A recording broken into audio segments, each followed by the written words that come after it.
Welcome back. This is the second lecture on the just war tradition and the military draft. We already covered the draft, and now we're going to look at the just war doctrine. The first thing I need to say is that going to war is not a simple decision.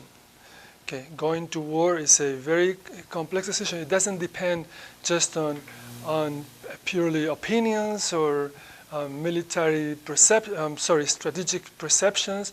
Like, hey, yeah, maybe we should go to work and teach a lesson to this guy, or yeah, let's invade Iraq and then maybe we can demonstrate to the world that you don't fool around with. No, that's not it. There is a whole tradition of thought that comes from ancient times that tries to discern under what specific conditions is going to war morally justified. That tradition is called the just war tradition, just war doctrine. Just as in justice, not as in, oh, it's just a war. No, it's just as in justice, again, just the moral conditions for going to war. Now, these conditions are categorized into two separate sets. The first set of conditions are the conditions that need to be met so that the decision to go to war is morally justified. Those conditions are known as ad bellum conditions.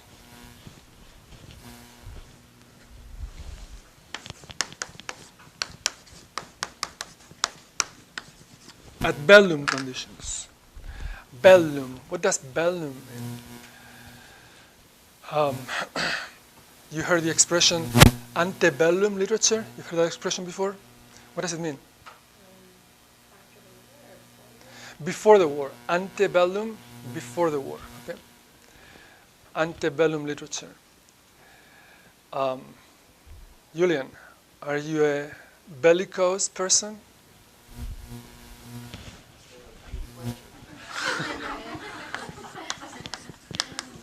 Of course, it's a tricky question, like all of my questions. Are you a bellicose person? Yes, you are. Okay. Yeah, yes. Okay. Bellicose has to do with war. A very combative person, a very warring person. The kind of person who goes to a restaurant and is always complaining, I don't want this, and this is not what I asked for, and this isn't what I ordered. I want something else. You want to replace it? That's a very bellicose person who's always giving war to others. Okay? So, ad bellum conditions, conditions that have to be met so that the decision to go to war is morally justified. What are those conditions? The first one,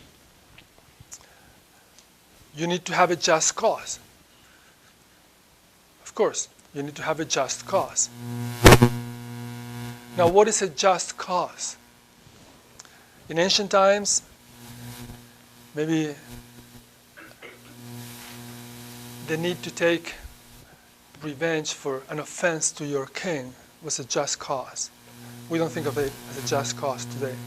Today, a just cause is conceptualized in terms of self-defense or defense of an innocent third party that's being unjustly attacked.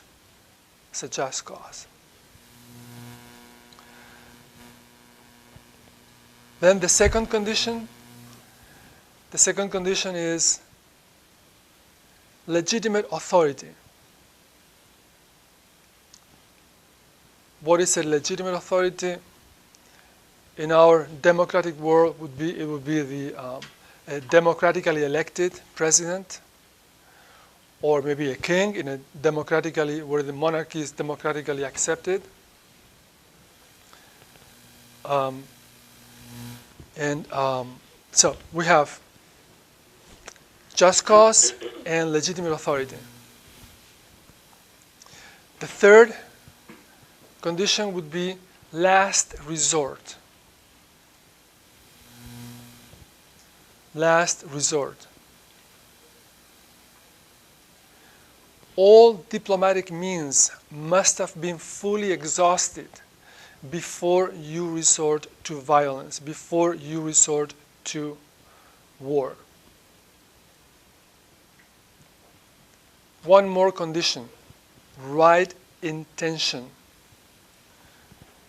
If you have a just cause and legitimate authority, but what you really want is to teach a lesson to others, to show that you're more powerful than others, stronger than others, or something else. That's not a right intention. Then your war is not just. One more condition. You need to have the possibility, a realistic chance of winning the war. So if you are some little tiny country out there, you may have a just cause, you may have a legitimate authority, you have exhausted all of diplomatic means, but you can't declare war on the US or on China because you're going to be completely crushed and disappear off the face of the world. So it will be a suicidal war for you. You don't want to do that. That will render your war immoral. So all of these conditions must be met. None of them may be missing. All of them must be met so that your war is considered just. And those are the ad bellum conditions. Okay? So that your going to war is considered just. Now, we have also in bello conditions.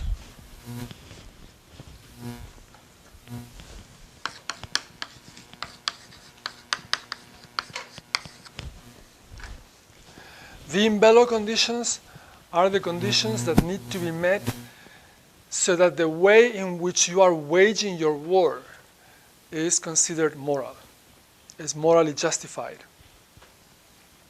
And those conditions are two: proportionality and discrimination. What proportionality means is you do not want to cause more harm than you're trying to avoid.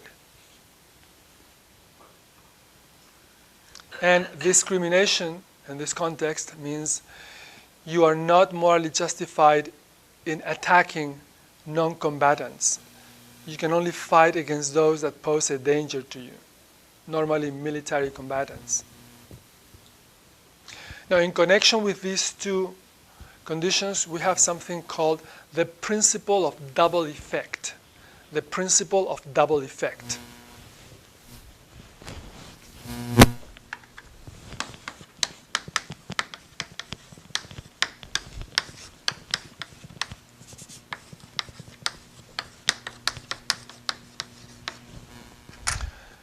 And what the principle of double effect states is that as long as your intention is not to hurt, to damage innocent civilians, if you need to carry out some military operation and to the best of your knowledge, there are no civilians in, say, in that installation, that facility you need to destroy. If there happens to be some civilian out there, as long as those casualties are not intended, your operation is still morally justified. Okay? So you have to try your best not to hurt non-combatants. You need to try your best to discriminate.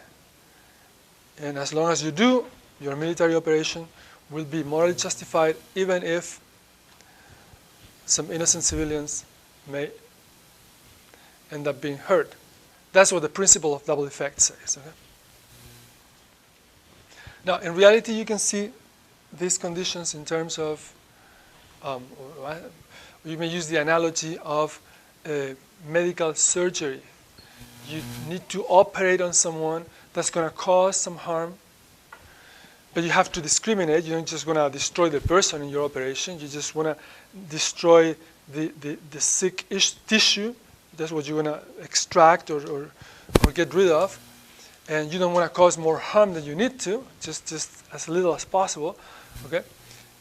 The goal of war must be always to restore peace and justice. So, of course, by the just war tradition,